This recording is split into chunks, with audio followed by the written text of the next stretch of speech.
of the Independent Judicial Accountability Panel, IJAP, held in Abuja from Tuesday the 11th of March to Friday the 14th day of March 2025. You recall that Action Aid Nigeria has been implementing the project Citizens-Led Engagements on Judicial Accountability in Post-Election Justice Delivery in Nigeria, termed CLIP Justice, since July 2023, supported by Ford Foundation.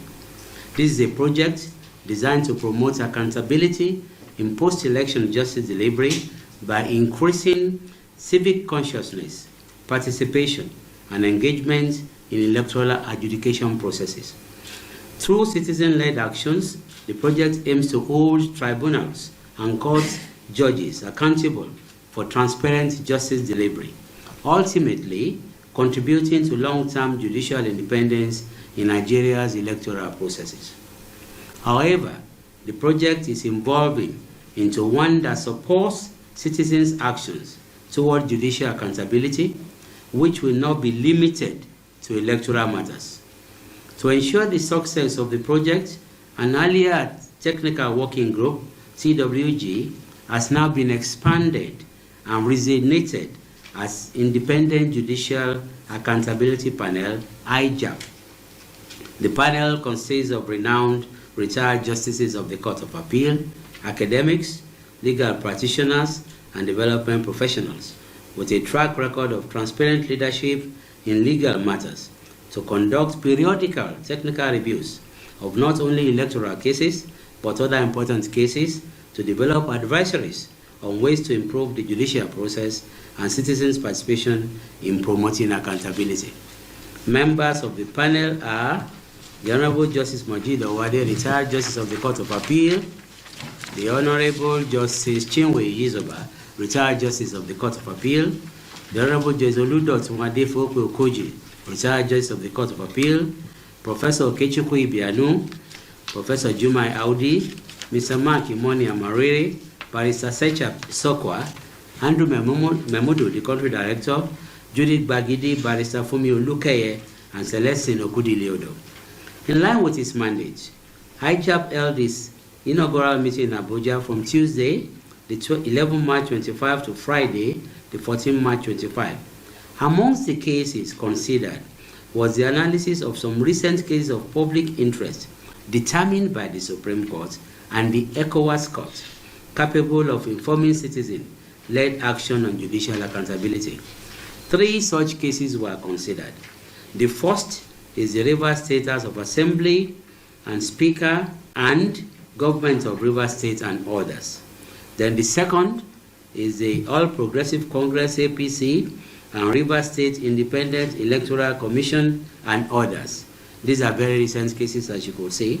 And then we have the case of Obianiju, Catherine Ude and others, and the Federal Republic of Nigeria, which is the ECOWAS Court judgment.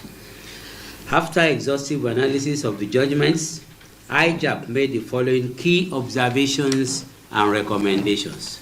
A, that the judiciary must exercise caution in handling political matters in order to preserve its integrity and avoid public perception of bias. B, the judgment of the Supreme Court in the consolidated appeals leaves a gap as to whether the issue of alleged defection of 27 members of the Rivers State House of Assembly is still live or has been settled. This is because the court made comments on the issue of defection without actually addressing it. C, that complex and lengthy judgments, of course, defy easy comprehension and therefore undermine public trust. For this reason, IJAP recommends 1, that the judgments should start with summary of facts. Then 2, using simpler legal language. Then 3, mentioning names of parties in the body of judgments rather than solely their legal designations. And 4, ensuring timely publication of judgments online for easy access by the public. D, regarding the judgment delivered in Rivers State House of Assembly and Speaker and governments of Rivers State and others, the Supreme Court correctly held that the Federal High Court had jurisdiction over the case.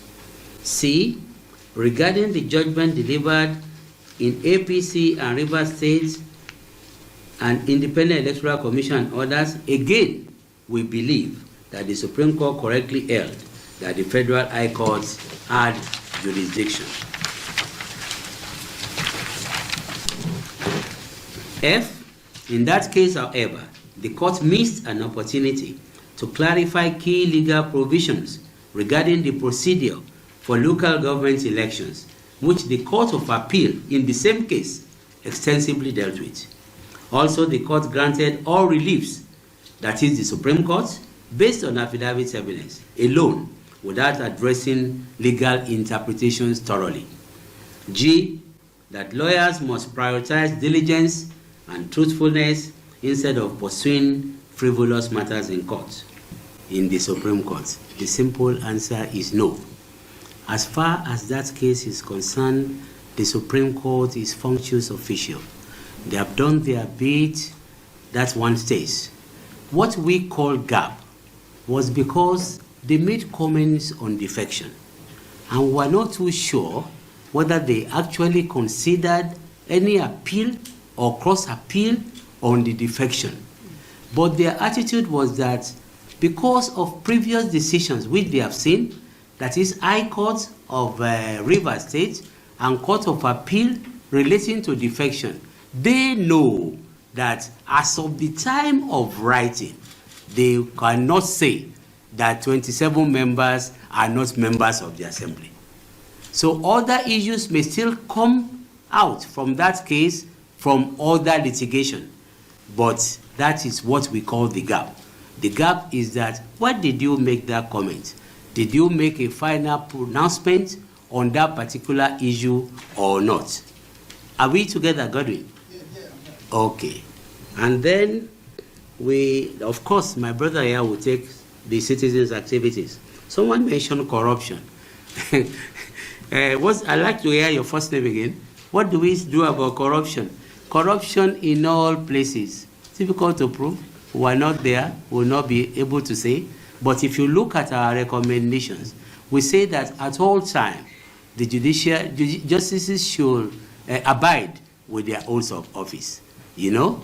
And that is again why citizens are involved, to make sure that at all times you push public officers to behave properly. Then you mentioned about one case of people that are dead. Yes, that's delay.